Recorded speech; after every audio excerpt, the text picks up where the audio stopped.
Everyone, as you all know, this is Niharika Tiwari. So, guys, we're back with another video related to a series of organizational behavior, and in this video, we are going to explore some new topics.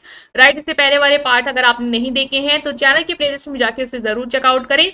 ठीक है, इस part को पूरा देखेंगे, video को like कर दें, channel को सब्सक्राइब कर दें और टेलीग्राम इंस्टाग्राम में मुझे ज्वाइन कर सकते हैं. So without any further delay, let's start this video. तो नाउ गाइज, आज इस वीडियो में जिस टॉपिक को लेकर डिस्कस करेंगे वो है ऑर्गेनाइजेशनल इफेक्टिवनेस. तो ये सिलेबस जो है वो एनईपी के अकॉर्डिंग है, जो न्यू एजुकेशन पॉलिसी है जो आपकी अप्लाई हो गई है. ठीक है, कि आप लोग उसको उस पैटर्न को, उस सिलेबस को फॉलो अप करें तो उसके हिसाब से है. और बाकी भी यूनिवर्सिटीज़ के जो इंपॉर्टेंट टॉपिक्स हैं वो उसमें कवर अप हैं, तो पूरा सिलेबस आपको देखने को मिलेगा. तो सबसे पहले बात करेंगे आज ऑर्गेनाइजेशनल इफेक्टिवनेस की, कि ऑर्गेनाइजेशनल इफेक्टिवनेस क्या है. ऑर्गेनाइजेशन इफेक्टिवनेस, इफेक्टिव मतलब क्या होता है, कोई चीज़ प्रभावशाली हो. तो एक ऑर्गेनाइजेशन इफेक्टिव कब होगी, जब उसके गोल्स ऑब्जेक्टिव अच्छी तरीके से अचीव हो पा रहे हो. ठीक है, और अच्छी तरीके से अचीव हो पा रहे हो मतलब कि जो भी उसके पास उस चीज को अचीव करने की रिसोर्सेस हैं वो अच्छे से यूटिलाइज हो पा रहे हो, तभी हम अच्छी तरीके से गोल को अचीव कर पा रहे होंगे. Organisational effectiveness refers to the extent to which an organisation achieve its goals and objective while utilising its resource efficiently. आपको अपनी ऑर्गेनाइजेशन के जितने भी रिसोर्स हैं, चाहे वो ह्यूमन रिसोर्स हो, फाइनेंशियल रिसोर्स हो, ठीक है, जितने भी रिसोर्स हैं आपको उनको अच्छे से यूज करना है. ठीक है, ताकि आप अपने ऑर्गेनाइजेशन के जो टारगेट्स हैं, गोल्स हैं, ऑब्जेक्टिव हैं, उनको अचीव कर पाए. It is the measure of how well an organisation function and accomplish its mission. मतलब किस तरीके से ऑर्गेनाइजेशन और कितनी अच्छी तरीके से एक ऑर्गेनाइजेशन फंक्शन करती है, वर्क करती है और अपने मिशन को पूरा करती है. इसको ये क्या करता है, मेजर करता है. अगर वो अच्छी तरीके से कर रही है फंक्शन, अच्छी तरीके से मिशन को अकम्प्लिश कर रही है, इसका मतलब एक ऑर्गेनाइजेशन इफेक्टिव है. Considering various factors such as productivity, efficiency, adaptability and overall performance. मतलब कि उसकी प्रोडक्टिविटी कितनी है, कितना वो उसका प्रोडक्शन है, किस तरीके से वो इफेक्टिवली प्रोड्यूस कर पा रही है, उसकी एफिशिएंसी कितनी है, अडॉप्टेबिलिटी कितनी है कि कोई चेंज है उसके साथ किस तरीके से अडॉप्ट कर पा रही है, या वर्किंग कल्चर में कैसे लोग अडॉप्ट कर पा रहे हैं, ओवरऑल परफॉर्मेंस किस तरीके की है, वो बताती है हमें ऑर्गेनाइजेशनल इफेक्टिव है या नहीं. ठीक है, इट इनहांस ऑर्गेनाइजेशनल इफेक्टिवनेस. मतलब कि अगर आप एक ऑर्गेनाइजेशन की इफेक्टिवनेस, मतलब एक ऑर्गेनाइजेशन अच्छी तरीके से वर्क कर पाए ताकि उसके गोल्स ऑब्जेक्टिव यूज मतलब अचीव हो पाए, उसके लिए बहुत सारे चीज है जो आप कर सकते हैं, बहुत सारी एरियाज हैं जिसको आप कंसीडर कर सकते हैं, उस पर काम कर सकते हैं. वो कौन कौन सी हैं. पहला है क्लियर गोल एंड ऑब्जेक्टिव. मतलब कि अपनी ऑर्गेनाइजेशन के जो गोल्स हैं, जो ऑब्जेक्टिव हैं, उसको क्या रखो, क्लियर रखो. मतलब कि वेल डिफाइंड, लोगों को पता हो कि उन्हें अचीव क्या करना है. ऐसा ना हो कि एम्प्लॉयज एकदम खोए हो, उनको पता ही ना हो कि उनसे काम कराया क्यों जा रहा है, ओवरऑल गोल क्या है इस चीज का. ठीक है, तो organization should have well defined goals and objective that are aligned with its mission and vision. ऐसे गोल्स एंड ऑब्जेक्टिव होने चाहिए एक ऑर्गेनाइजेशन की जो उसके विजन, जो एक मतलब ब्रॉडर एस्पेक्ट है कि हाँ ये एक अल्टीमेटली ये चीज चाहिए एक ऑर्गेनाइजेशन को, वो उससे क्या हो, कनेक्टेड हो. Clear goals provide a sense of direction and purpose for employees. अब क्यों जरूरी है कि गोल्स और ऑब्जेक्टिव क्लियर हो, हर एक एम्प्लॉय को पता हो कि उसके से क्या, उसे क्या एक्सपेक्ट किया जा रहा है, ताकि उसको एक डायरेक्शन मिल पाए कि मुझसे ये एक्सपेक्ट किया जा रहा है तो मुझे इस डायरेक्शन में इस चीज के लिए काम करना है.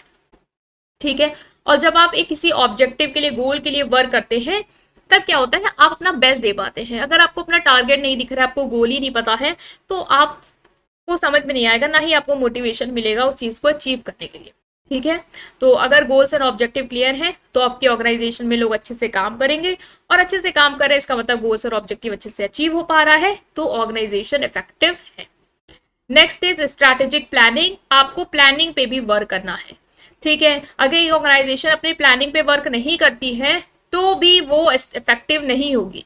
एक जो भी आपको स्ट्रैटेजिक प्लान है वो डेवलप करने हैं, जो कि आपको क्या बता पाएंगे कि आपकी प्रायोरिटीज क्या हैं, आपको रिसोर्स कैसे यूज करने हैं, कैसे उनको डिस्ट्रीब्यूट करना है, क्या चैलेंजेस हैं, क्या अपॉर्चुनिटीज हैं जिस पे आपको काम करना है. क्योंकि अगर आप प्लान बनाते हो ना तो आप देख पाते हो कि किस तरीके से आपको वर्क करना है. प्लानिंग में आप इंटरनल एक्सटर्नल एनवायरनमेंट दोनों एनालाइज करते हो कि बाहर कॉम्पिटिटर कैसा वर्क कर रहे हैं, उसके हिसाब से हमें किस तरीके का चेंज ऑर्गेनाइजेशन में लाना है, या इंटरनली हमें किस तरीके का वर्क और इम्प्रूव करना है. कैसे गोल्स आप सेट करोगे इन सब चीजों में आपकी प्लानिंग अचीव कर मतलब प्लानिंग जो है वो हेल्प करती है। ठीक है, next is efficient resource allocation, मतलब जो रिसोर्स है आपकी ऑर्गेनाइजेशन का, आप रिसोर्स में क्या हो सकता है, फाइनेंस हो सकता है, मनी हो सकता है, ह्यूमन कैपिटल हो सकती है, इंप्लॉयज हो सकते हैं आपके जो भी हैं, वर्कर्स हैं, टेक्नोलॉजी हो सकती है, ये भी आपका रिसोर्स है। इन सबको क्या करना है, एलोकेट करना है, प्रॉपरली इनका आपको डिस्ट्रीब्यूशन करना है। जिसको जितनी जरूरत है, जिस सेक्टर में जितनी जरूरत है, उस सेक्टर में आपको उसको प्रॉपरली यूटिलाइज करना है। This involves assessing resource need, budgeting effectively, and ensuring that resources are allocated where they can have the most significant impact. मतलब उस resources को वहीं पे allocate करो, वहीं distribute करो जहां पे उसका ज्यादा impact देखने को मिले, जहां से उसका ज्यादा benefit देखने को मिले। लाइक मान लो ह्यूमन कैपिटल है आपके पास, लिमिटेड है, 10 एम्प्लॉयज हैं, तो अब जरूरी नहीं कि हर एक एम्प्लॉय को एक ही मशीन में लगा दो।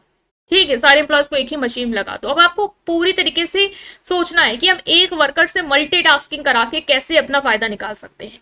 तो ये आपके ऊपर है कि आप अपने रिसोर्स को किस तरीके से एलोकेट कर रहे हो ताकि आप उसका बेस्ट पॉसिबल यूज कर पाओ। नेक्स्ट, ऑर्गेनाइजेशन को इफेक्टिव बनाने के लिए आप लीडरशिप स्ट्रांग कर सकते हो, मतलब कि लीडरशिप जो लोगों को डायरेक्शन दे रहे हैं, लोगों को इंस्पायर कर रहे हैं, मोटिवेट कर रहे हैं। अगर आपकी यहाँ की लीडरशिप स्ट्रांग होगी तो जो लोग होंगे उनको डायरेक्शन पता होगा, टाइम टू टाइम उनको एक मोटिवेशन मिलता रहेगा, इंस्पिरेशन मिलती रहेगी, जिससे जो आपका वर्क कल्चर है वो अच्छा होगा, पॉजिटिव रहेगा, लोग मोटिवेटेड होंगे तो अच्छे से वर्क कर रहे होंगे, कम्युनिकेशन अच्छा हो रहा होगा। ठीक है, तो ये सारी चीजें आपको देखने को कब मिलती हैं, जब आपकी लीडर्स अच्छा वर्क कर रहे हैं एक ऑर्गेनाइजेशन में। तो इससे क्या होगा, आपका ऑर्गेनाइजेशन का वर्किंग सिस्टम इफेक्टिव हो पाएगा। Next is employ engagement and development, आपको अपने एम्प्लॉय की इंगेजमेंट इंश्योर करनी है, उनका डेवलपमेंट पे वर्क करना है। इंगेज और motivated employees are more likely to contribute to organization effectiveness, मतलब कि एक ऑर्गेनाइजेशन को इफेक्टिव बनाने के लिए ऐसे एम्प्लॉयज की जरूरत है जो इंगेज्ड, मतलब कि जो अपने वर्क को सीरियसली ले, मोटिवेट हो, ठीक है, अच्छे से वर्क कर रहे हो, ऐसा ना हो कि डल हो। Organization should focus on creating positive work environment, providing opportunity for growth and development. एक ऑर्गेनाइजेशन को ऐसा एनवायरनमेंट क्रिएट करने पे फोकस करना चाहिए जो कि क्या करे, पॉजिटिव वर्क एनवायरनमेंट क्रिएट कर पाए, ऐसी अपॉर्चुनिटी ला पाए ग्रोथ एंड डेवलपमेंट के लिए जो लोगों को उनकी डेवलपमेंट में हेल्प कर पाए, रिवॉर्ड दे पाए अचीवमेंट पे, टीम वर्क और कोलैबोरेशन को प्रमोट कर पाए। तो इस तरीके का आपको अपना इन्वायरमेंट क्रिएट करना है एक ऑर्गेनाइजेशन का, और जहां पे ऐसा ऑर्गेनाइजेशन का इन्वायरमेंट है जहां एम्प्लॉयज इंगेज हैं, डेवलप कर रहे हैं, बूम कर रहे हैं, वहां पे आपको वर्क अच्छा देखने को मिलेगा। परफॉर्मेंस मेजरमेंट एंड फीडबैक, आपको क्या करना है, परफॉर्मेंस मैट्रिक्स स्टैब्लिश करने, मतलब परफॉर्मेंस स्टैंडर्ड्स डेवलप करने कि इस लेवल का परफॉर्मेंस हमें चाहिए एक ऑर्गेनाइजेशन में। उसके हिसाब से आपको क्या करना है, जज करना है लोगों को कि वो किस तरीके से परफॉर्म कर रहे हैं। कि परफॉर्मेंस इंडिकेटर, मतलब कि कोई परफॉर्म कर रहा है तो उसके लिए आप कुछ इंडिकेटर रख लो कि इस तरीके की परफॉर्मेंस गुड है, इस तरीके की गुड नहीं है, ताकि आपको पता चल पाए कि कौन सा एम्प्लॉय किस तरीके का वर्क कर पा रहा है। प्रोवाइडिंग फीडबैक टू एम्प्लॉयज, जिससे आप क्या कर पाओगे, एम्प्लॉयज को फीडबैक दे पाओगे कि आप इस जगह लैक कर रहे हैं, आपको यहाँ पे वर्क करना है, इस तरीके से आपको वर्क करना है, तो लोग और अच्छा सा वर्क कर पाएंगे, तो ऑर्गेनाइजेशन को अच्छा सा कंट्रीब्यूशन दे पाएंगे और ऑर्गेनाइजेशन क्या कर पाएगी, इफेक्टिवली वर्क कर पाएगी।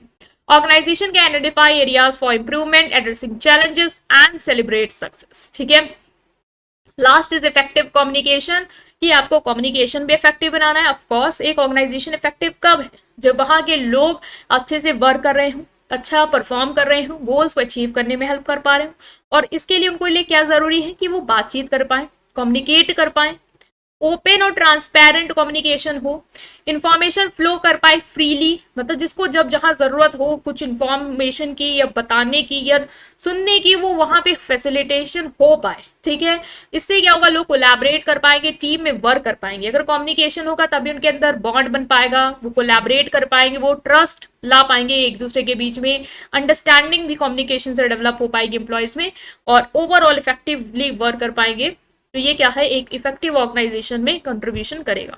तो हमने यहाँ इस स्मॉल टॉपिक को डिस्कस किया कि ऑर्गेनाइजेशनल इफेक्टिवनेस क्या होती है और कैसे हम उसे अचीव कर सकते हैं। ठीक है, सो वीडियो को लाइक करेंगे, चैनल को सब्सक्राइब करेंगे, कोई भी ऑब्जेक्शन, कोई भी कमेंट हो जिसके रिगार्डिंग आप मुझे इन्फॉर्म करना चाहते हो, सो प्लीज उसको कमेंट सेक्शन में बताएंगे। Thank you.